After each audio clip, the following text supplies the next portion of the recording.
Hey, everybody, and welcome back to the Andy Stanley Leadership Podcast, a conversation designed to help leaders go further, faster. I'm Andy Stanley, and today I'm joined by a very special guest, my son, Garrett Stanley. Welcome to the studio, Garrett. Great to be here. I hope that me being here doesn't mean that you've run out of other guests to invite. So, No, absolutely not, because today we're talking about something that, as you know, I know nothing about, and you know far more about than anyone else I know. So it's not nepotism. You really are a subject matter expert, at least compared to most people I know. We'll get to that in just a minute. Garrett actually serves as head of social for Market Wake, a marketing company here in Atlanta. And it just so happens that Market Wake is actually sponsoring this episode of the Andy Stanley Leadership Podcast. And here's why. Leaders, as you know, and we talk about it all the time, our time, or your time, is the most valuable asset that you have. And pouring resources into marketing strategies that don't deliver results can be an expensive use of time. In fact, it's a waste of time and your money. And you also know that in a growing business and in growing your business, it's not just about making money, but obviously it's about improving the lives of the people you serve. And that's where Market Wake comes in. Market Wake is an award-winning growth marketing firm that knows how to get you results. Market Wake uses the latest technology, AI, data analytics, and customer insights to help their clients stay ahead of the curve and outpace their competition.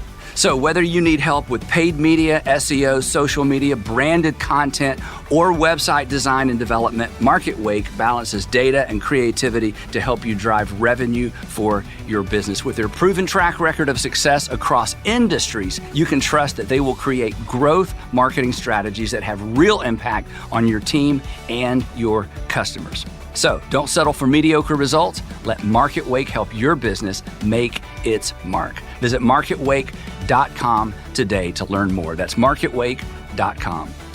And now back to this podcast episode.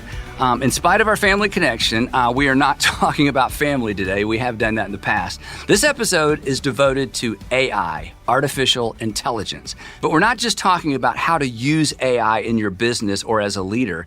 We've actually talked to AI about leadership. Now, as you already know, and you're already thinking, this can be quite a polarizing topic depending on who you talk to. Some people see it as a tool for the future. Some see it as job threatening, and some see it as potentially harmful to society. Terminator come true. But what's undeniable is it is already having an impact on our lives and on our industries and on our businesses. So let's start by talking about the potential of AI on leadership. There was a recent article from Forbes that suggested that artificial intelligence can be used to improve decision-making for leaders. Now, obviously, decision-making is something we talk about all the time on this podcast, and it's something I care a great deal about, and so do you, because we're all making decisions, and we want our decisions to move us forward and not create regrets for us or for our businesses. So Garrett and I have been talking about this a lot. So jumping in, Garrett, what are your general thoughts on artificial intelligence as a role in a leader's decision-making process or in a company's decision-making? Any thoughts on that? Yeah, absolutely. So, as you said, some people are really excited about AI and the possibilities of AI.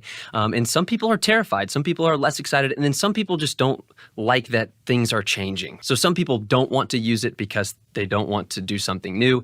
And then some people don't want to use it because they're actually scared of it. But as we've seen, it's been really, really helpful for us in our business. But regardless of how you feel about AI, decision-making is something that we can all relate to no matter where you are in your career or in your life. And obviously, the more decisions that you're responsible for, the better you want to be at making them. I think the way that AI, specifically a program like ChatGPT, obviously there's so many different AI platforms out there, but ChatGPT specifically can help with decision-making is that it allows you to step out of your tunnel vision. So as leaders, and even as employees, we spend so much time with our brand or with the project that we're working on. And so I think that, every person has had positive or negative experiences with the way they've been led in the past that obviously influences them. So there's bias there. So I think there's potential that by analyzing data from a variety of sources, AI can help leaders identify patterns and trends that they might not have otherwise noticed, kind of like catching your blind spots, right? Ultimately, it can lead to more informed and strategic decision-making, which can have a significant impact on organizational performance, as I'm sure you know. So it's almost like you're inviting somebody else to the table, right? Exactly. It's like you're inviting almost everybody in the world to the table. Because, and I think part of what people are thinking when you say Chat GPT, they're thinking, oh, I can write a quick love note to my wife or my boyfriend. I don't have to write it, or I can get this letter. I can get a first draft of something. But the whole idea of inviting it in terms of accessing information in real time into the decision-making process, that's something that I think most of us haven't even considered before. Exactly. And, Google searching in the past has been great and has kind of served that purpose in a lot of ways. But now you have this ability for this search engine type feature to collect data and remember what you were talking about even when you revisit it a few days later or a week later or a month later. That's something that's been really helpful for us as we jump back and forth from client to client in the agency setting. But I'm curious, how do you feel about the impact of AI on decision making? Well, that's why I have you here. I mean, we've talked about this. I can't decide. I don't know. I've not engaged enough with it. So far, I've asked ChatGPT to write a few notes for fun. Somebody actually sent me a leadership talk based on my content that ChatGPT wrote. And I read it and I thought, this is really It sounded accurate. like you? Well, I don't know if the voice sounded like me, the tone, not the tone, but the way it was written, but the content was certainly accurate. So like a lot of people, it's been fun to play with, but I haven't incorporated AI into any routines yet. And that's what, I was excited about. But then, like most people, I just got busy and I keep doing things the way I've always done them. So I've not really leveraged it for decision making. Again, that's why you're here, Garrett. You have way more experience in terms of how you've used it. So for our audience, talk about the practical side of this. Because again, for you, this isn't just a fun thing like it is for some of us. This, as we've talked, this really has become integral into how you're working in the space of social media and marketing. Yeah, so I'm a big fan of ChatGPT specifically. We use a lot of other AI tools as well, but we'll talk about this one specifically for now. And the way that you just described it was so accurate. It got very popular very fast, and everyone played around with it, but not everyone figured out how to use it to make their lives more efficient or to improve their ability to work and to get things done on a daily basis. And so that's something that I think there's a little bit of a line. I think a lot of people wrote some jokes and wrote somebody a letter and then called it a day and said, oh, this could be helpful for me, but then never really explored it further. Yeah. But I'm a big fan of it, like I said, because it keeps making me look good at things that I'm really not good at. And like you mentioned earlier, the ability to almost delegate to AI has been really helpful. I know you're obviously big on delegation. And the way that I kind of describe it is, and a friend of mine actually kind of coined this term, but he said, hey, let's treat ChatGPT like it's our intern, right? It's incredibly helpful with tasks, right? But it relies on my ability to feed it with insight and information in order to do its job effectively. And it's not quite trustworthy enough to work on its own without oversight, right? So we treat it like an intern, not like a VP. Yep. Exactly. So obviously, ChatGPT can't run out and get you coffee, but other than that, what else does it do for you that an intern would normally do? Give us some examples. Absolutely. So a lot of people use ChatGPT in a lot of different ways, but my favorite way to use it is while I'm brainstorming.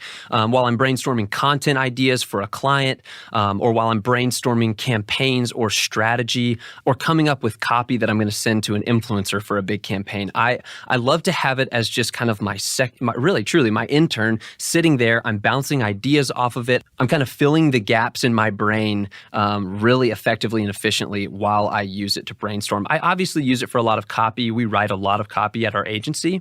And like I said, I don't rely on it fully to flesh out all of that copy, but I do use it to come up with outlines that I don't have to spend, an hour thinking of how to lay something out. It can do it for me.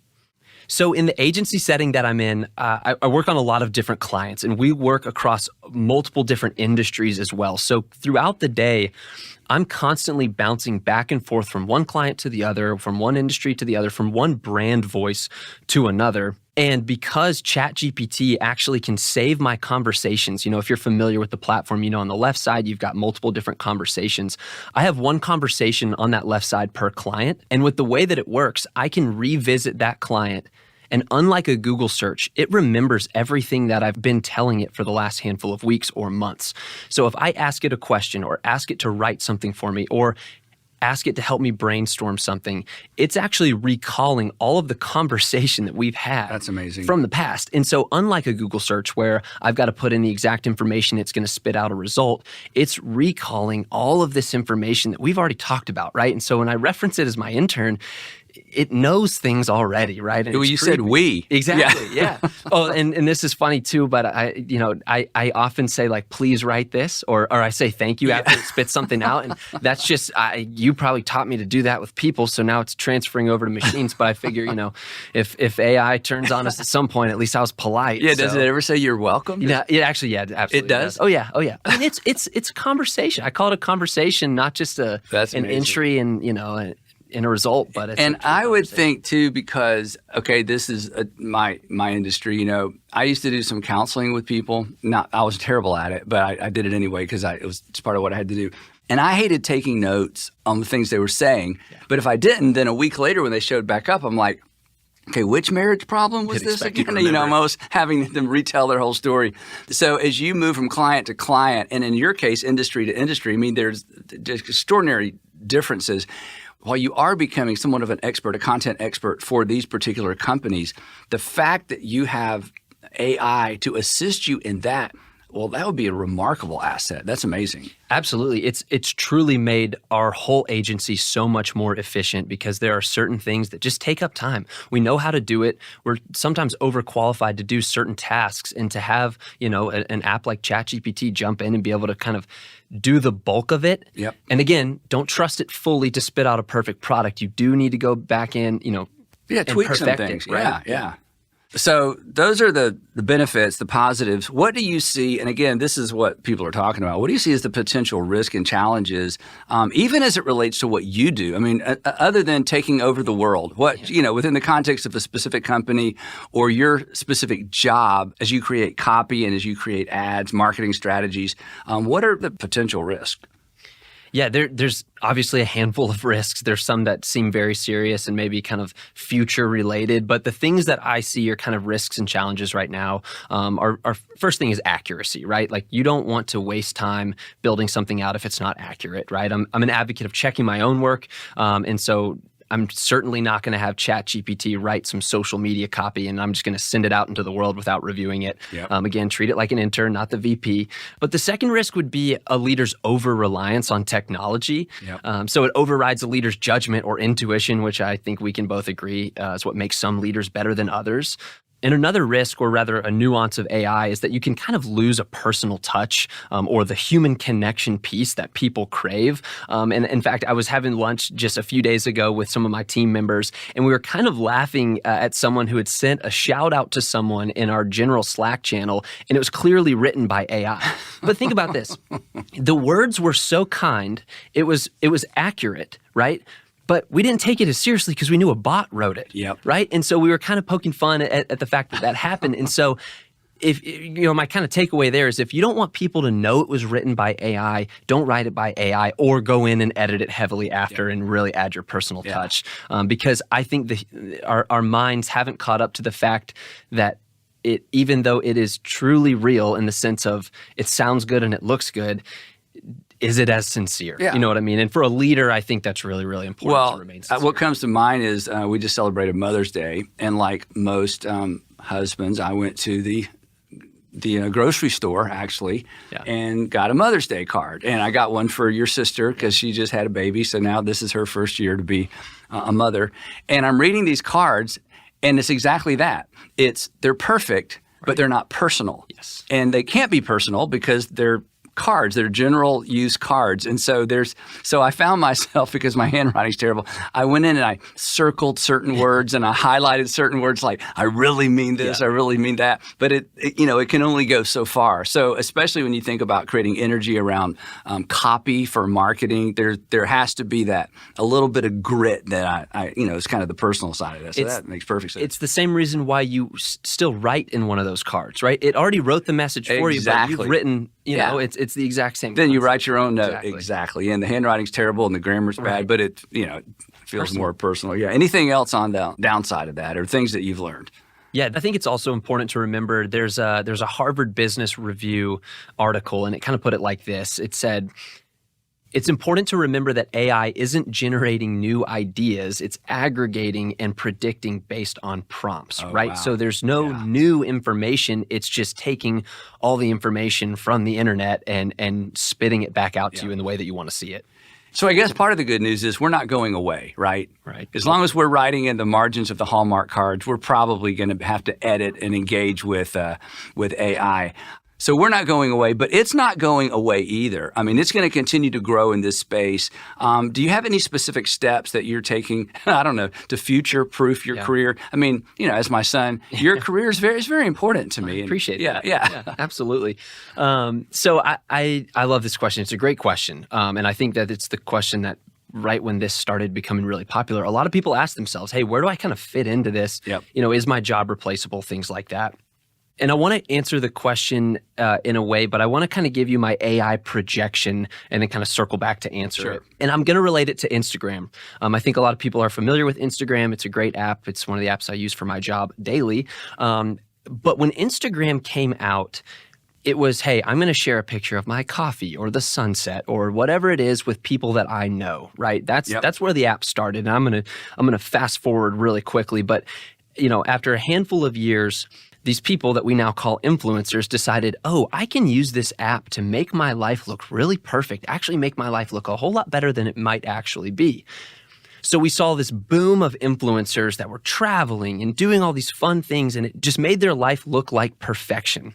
Well, then shortly after, people got tired of perfection, right? They really did. And so a few key influencers said, oh, what would happen if I actually started to share my struggles again? What happens if I actually start to lean into the reality of the situation? And they started sharing, like I said, their struggles, their anxiety, their issues, the things that were real life that they were dealing with. And the first influencers that did that were heroes because people craved reality and they craved imperfection. Wow. So wrapping this all around back to AI, I think that as things become perfect, as copy becomes perfect, as marketing becomes more perfect based off of AI tools, people are going to crave human connection. They're going to crave reality. So my point is that, if creating perfect copy or perfect images or perfect marketing through AI becomes too easy, human nature is going to crave something different, right? They're going to crave reality. They're going to crave people. So to really kind of answer the question that you just asked, without distancing ourselves from new technology, we have to future-proof ourselves against AI by cultivating human skills, right? Emotional intelligence, interpersonal communication, things that are so important that AI is going to make it seem like we don't need quite as much. But I really think that's kind of how you future-proof your job, regardless of what you do. And for me personally, as it relates to digital marketing, that's why I'm doubling down on content that features human connection, like video and like podcasts like this. Yeah. Wow. That's really interesting. And you're exactly right about Instagram. The perfect world, it's why it's become such a problem with students, teenagers in particular, as they look at other people's perfect world and realize, I'll never live up to that. And as adults, we know those are just the highlight reels, right? Right. And I get tired of people's highlight reels. Exactly. So that's really interesting. Well, so Garrett, switching gears a little bit, since this is a leadership podcast, let's see what AI has to say about leadership. So you did some work on that. Tell us what you came up with.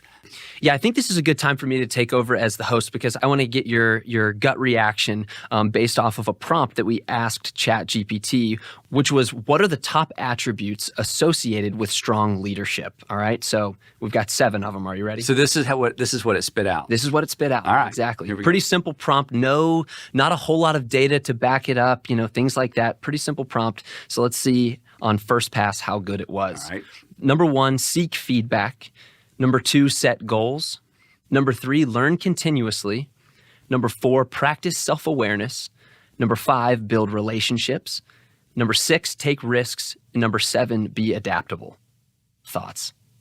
So those are the 7 top attributes associated with strong leadership. The one that surprised me, honestly, was practice self-awareness, that artificial intelligence suggested that we develop and practice self-awareness. It shouldn't know about that yet. Yeah.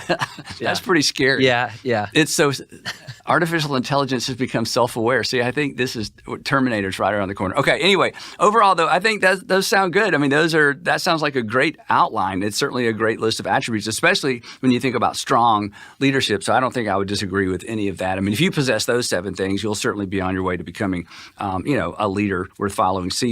Seek feedback, set goals, learn continuously, self-awareness, build a relationship, take risk, Be adaptable. Yeah. And again, be adaptable. So artificial intelligence is telling us to be adaptable.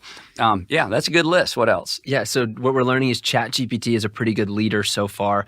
And the way that I would then break this down, if I'm in ChatGPT and I want to learn more, I'd say, hey, tell me more about number 2, setting goals. What's the most effective way to set goals?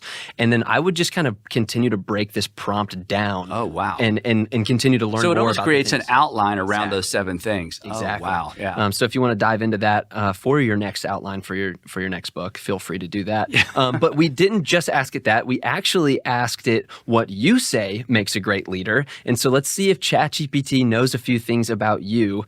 And I'd love to read you that list and have you respond to it as well. So what was the prompt for this? So the prompt was, what is Andy Stanley's leadership philosophy? Oh, okay. Wow. And here's what it said.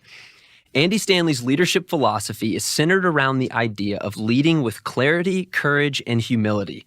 According to him, great leaders are those who have a clear sense of vision and purpose, are willing to take risks and make tough decisions, and are open to feedback and criticism. Wow. One of the key principles of Andy Stanley's leadership philosophy is the importance of focusing on your strengths. He believes that great leaders should identify their strengths and delegate tasks that are not their strengths to others. This allows them to maximize their impact and achieve their goals more effectively. Does that sound accurate? Goodness, that's amazing. I feel like I've been replaced with a better version of me. Just don't tell your mom. Yeah, well, Dad, actually we did one more because that's just kind of how ChatGPT works. Once you start going, you just kind of keep going down. One more about my leadership? Yeah, absolutely. So we asked it, what are Andy Stanley's top tips to becoming a great leader? Because I feel like that's what this podcast is about. So like if I'm giving people advice, this is what I would give them. Yeah. Exactly. Okay, what is so really, as people reach out to me and they're like, hey, what does your dad think about this? I've just been funneling it all through ChatGPT and not asking you any questions. So if it feels like we've talked less lately, that could be that might be why. I think it makes me look better than I actually am. So what are my top tips to becoming a great leader according to artificial intelligence? All right. So number 1, focus on your strengths. Number 2, define success. And it broke that one down a little bit, said great leaders define success in a clear and measurable way. Okay. Number 3 is surround yourself with great people. Number 4 is communicate effectively. I think you've checked the box there. Number 5, embrace change. I think you've checked the box there too. Number 6 is be a servant leader. And then number 7, the last one, is continuously grow and learn. Well, that's amazing. And honestly, that's great advice. Focus on your strengths. Define success, surround yourself with great people, communicate effectively, embrace change, be a servant leader, continuously learn and grow. That is remarkable. And that's about all the time we have for today. I would be interested in knowing how ChatGPT would suggest we close the podcast. Let's pull it up. Let's do it. Let's see. I've got it pulled up. So tell us what you have it in front of you now? Yep, I just pulled it up. So give me an Andy Stanley Leadership Podcast sign-off in a few sentences. Please, don't forget the please part. All right. Here we go. Should I read it? It's ready already? It's spitting it out. Okay, it's so done. Garrett, I'm going to let you sign off of the Andy Stanley Leadership Podcast. No pressure. If it comes off wrong, I also won't take credit for it. Yeah. So thank you for joining us on the Andy Stanley Leadership Podcast. Remember, great leaders are constantly growing, learning, and inspiring others. So go out there and lead with intention, courage, and humility. Until next time, keep striving for excellence and making a positive impact in your sphere of influence. Stay inspired and keep leading well. You might need to take that. Wow. Well, Garrett, thanks so much for joining us on the Andy Stanley Leadership Podcast. That is remarkable. You've given us a lot to think about. And I have a feeling, other than the listeners who are driving, somewhere along the way while we were talking, they've already pulled this up and have begun putting it to work. So anyway, thanks for leading the way. And to all of our listeners, thank you so much for joining us on the Andy Stanley Leadership Podcast. I'm a little bit intimidated by how amazing that other sign-off was. Anyway, so to all of our listeners, thanks for joining us. Make sure you visit andystanley.com. That's andystanley.com, where you can download the Leadership Podcast application guide that includes a summary of our discussion and questions for reflection for your entire team. Again, thanks for joining us, and we will see you next month on the Andy Stanley Leadership Podcast.